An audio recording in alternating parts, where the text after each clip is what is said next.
good looking out Nolan on a day like this. Anything can happen, and Nolan could not have hoped for anything better.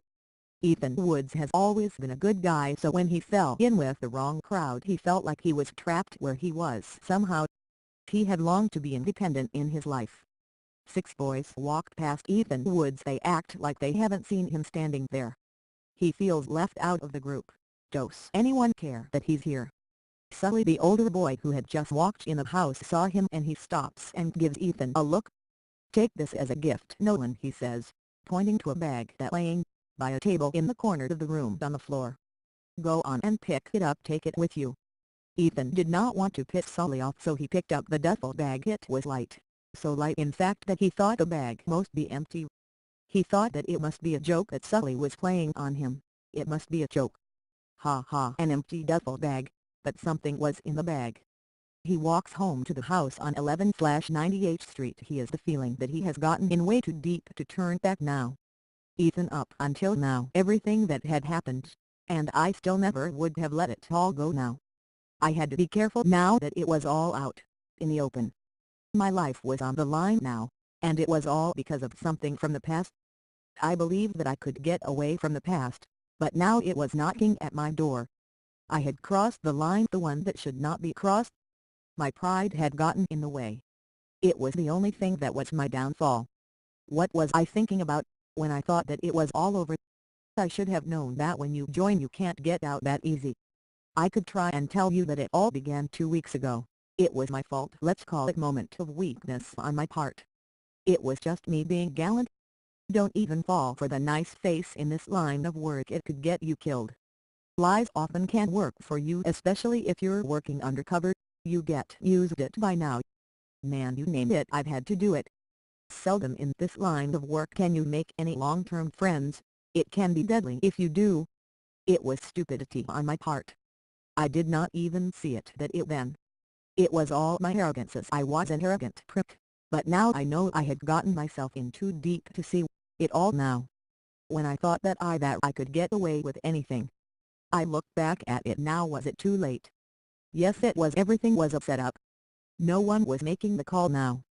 There'd be no backing out of it now for me. The only thing to do now was to face it head on. It was almost 2 a.m. in the morning. This was it, the day that I had hoped would not come. I'd find out the next day if everything was in order. I held my breath and my chest felt like a heavy weight was on it. If I come into work late, maybe that would give me some time to find out how bad it was. I don't even know if he made it into the room, or if he found the files on the servers. I looked back on the whole thing and I remember that he could get caught in the office with the files red-handed. All I had to do was to keep calm and he was going to do the rest. This was going to be a piece of cake for me. He was a heavy lifter, so the plan was set. He says that nothing can go wrong, but after 1 year of doing this kind of work you can always tell that something was going to go wrong sometime. If it was so easy to do, then why didn't someone else do it before us? Carlos was the man with this big plan. It was not what I had even expected, but then again, who would have ever even expected it, that a man like him to have a plan like this? He told me to make one call. Of course, I had no idea about how far he would go. I would have given him anything he wanted because I was in deeper than he was. I know that he knew how far he could take me before I stopped him. It was cool how we worked together, but he knows that something was wrong when he would ask me about the past. I'd try to avoid it, but Carlos was a dog with a bone to dig up in the backyard. He had been questioning me so closely that I had to make something up on the spot. If he knew that I was working undercover. It was late and the young man who was working security tonight, he must have gotten curious about me being here so late. He was a short guy. He was new here. The turnover is kind of high. The pay is lousy, so lousy that the turnover here is high. It was so high that it is unbelievable he didn't even know me. This guy was the type that was not inclined to cut someone any slack, not even me. He was a pudgy little short guy with a round red flushed, sort of chubby face. He wasn't even 20 years old yet. He just gripped the walkie-talkie in his hands if it was a gun and he said, "What the hell are you doing back here?" At this moment, life as I knew it was over now. When I come in for work today, would the voicemail be there? I was not sure, but it was getting to me. The voicemail that was on my phone, it would be waiting for me the next day. When coming for work, late to avoid it. I knew that it was coming, but I tried to keep my head up.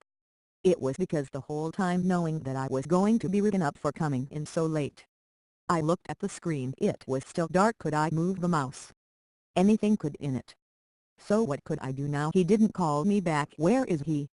Would I get over this? Moments before being fired. I was new here and it could happen any time. You don't know how bad it was waiting for a call to come. A message from came in just as I was about to give up. A few more minutes and it'd be over now. Did he get the evidence that he wanted to find? I picked up the phone and called Carlos back. Voicemail. I was ready to be fired from this job, but for some reason it did not come. For a few hours it was on my mind. This was how I felt now. 3. When I picked up the phone and called Carlos back, voicemail picked up. I was ready to be fired from this job, but for some reason it did not come. For a few hours it was on my mind. This was how I felt now. Seldom in this line of work can you any long-term friends. It can be deadly if you do. It was stupidity on my part. They only tell you about it. He was amused. How did last night go?